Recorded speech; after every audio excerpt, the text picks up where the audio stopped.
So number 7 so ನೀವು ಸ್ಟಾರ್ಟಿಂಗಲ್ಲೇ ಹೇಳ್ತಾ ಇದ್ರಿ 6, 7, 8ಗೆ ಸ್ವಲ್ಪ ಚಾಲೆಂಜಿಂಗ್ ಆಗಿರುತ್ತೆ 2027 ಅಂತ. How challenging for number 7?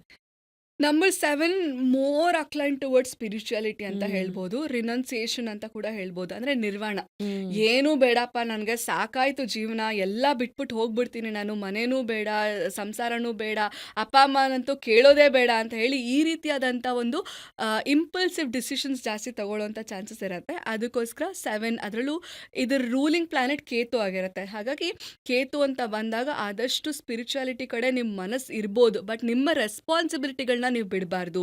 ಲೈಫಲ್ಲಿ ಯಾವಾಗಲೂ ಇವಾಗ ಗಂಡ ಅಂದರೆ ಹೆಂಡತಿ ನಮ್ಮ ರೆಸ್ಪಾನ್ಸಿಬಿಲಿಟಿ, ಮಕ್ಕಳು ನಮ್ಮ ರೆಸ್ಪಾನ್ಸಿಬಿಲಿಟಿ. ಅದೇ ರೀತಿ ನನಗೆ ನನ್ನ ಗಂಡ, ನನ್ನ ಮಕ್ಕಳು ನನ್ನ ರೆಸ್ಪಾನ್ಸಿಬಿಲಿಟಿ. ಆ್ಯಂಡ್ ಇಷ್ಟೇ ಅಲ್ಲ, ನಮ್ಮ ದೊಡ್ಡೋರು, ನಮ್ಮ ಹೆತ್ತೋರು ಯಾರಿರ್ತಾರೆ ಅವ್ರನ್ನೂ ಕೂಡ ನಾವು ನೋಡ್ಕೊಳ್ಬೇಕಲ್ವಾ.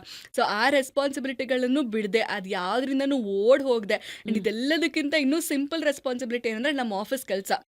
ನಾವು ನಮ್ಮ ಕೆಲಸ ಮಾಡದೆ ಬೇರೆಯವ್ರ ಮೇಲೆ ಹಾಕ್ಬಿಟ್ಟು ಹೋದ್ರೂ ಕೂಡ ನಮಗೆ ಪ್ರಾಬ್ಲಮ್ಸ್ ಆಗುತ್ತೆ. ಸೊ ಈ ವರ್ಷ ಯಾವುದೇ ರೀತಿ ಕಳ್ಳು ಬೀಳಬೇಡಿ. ನಿಮ್ಮ ಕೆಲಸ ನೀವು ಮಾಡಿ, put your efforts and sun will give you the results. Okay. So number 7 born ಇರೋರು ಸ್ವಲ್ಪ ಪ್ರಾಮಾಣಿಕವಾಗಿ ಈ ವರ್ಷ ಕೆಲಸ ಮಾಡಿ. ಆ್ಯಂಡ್ ಮಾರ್ಕೆಟಿಂಗಲ್ಲಿರೋರು, ಸೇಲ್ಸಲ್ಲಿರೋರು ತುಂಬ ಇಂಪಾರ್ಟೆಂಟು. ಸುಳ್ಳು ಹೇಳ್ಬಿಟ್ಟು ನೀವು ಕ್ಲೈಂಟ್ಸ್ನ ಮಾಡ್ಕೋಬೇಡಿ, ಈ ವರ್ಷ ಪ್ರಾಬ್ಲಮ್ ಆಗುತ್ತೆ. ಓಕೆ.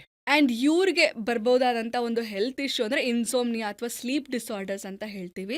ಏನಕ್ಕೆ ಅಂದರೆ ಸಿಕ್ಕಾಪಟ್ಟೆ ಟೆನ್ಷನ್, ಏನೇನೋ ಕೆಲಸ ಮಾಡ್ತಾ ಇರ್ತಾರೋ, ಸೊ ಹೇಗೆ ಮಾಡಬೇಕು ಏನು ಅಂತ ಗೊತ್ತಿರಲ್ಲ. ಅನ್ವಾಂಟೆಡ್ ಥಾಟ್ಸ್ ಎಲ್ಲ ಕಮ್ಮಿ ಮಾಡಿದ್ರೆ ಆಬ್ವಿಯಸ್ಲಿ ನಿದ್ರೆ ಚೆನ್ನಾಗಿ ಬರುತ್ತೆ. ಬಟ್ ನಿದ್ರಾ ಪ್ರಾಬ್ಲಮ್ಸ್ಗೆ ನಿಮಗೆ ಕೊಡ್ತಾ ಇರುವಂಥ ಸ್ವಿಚ್ ಕೋಡ್ ಈ ರೀತಿ ಇದೆ: 7079999224.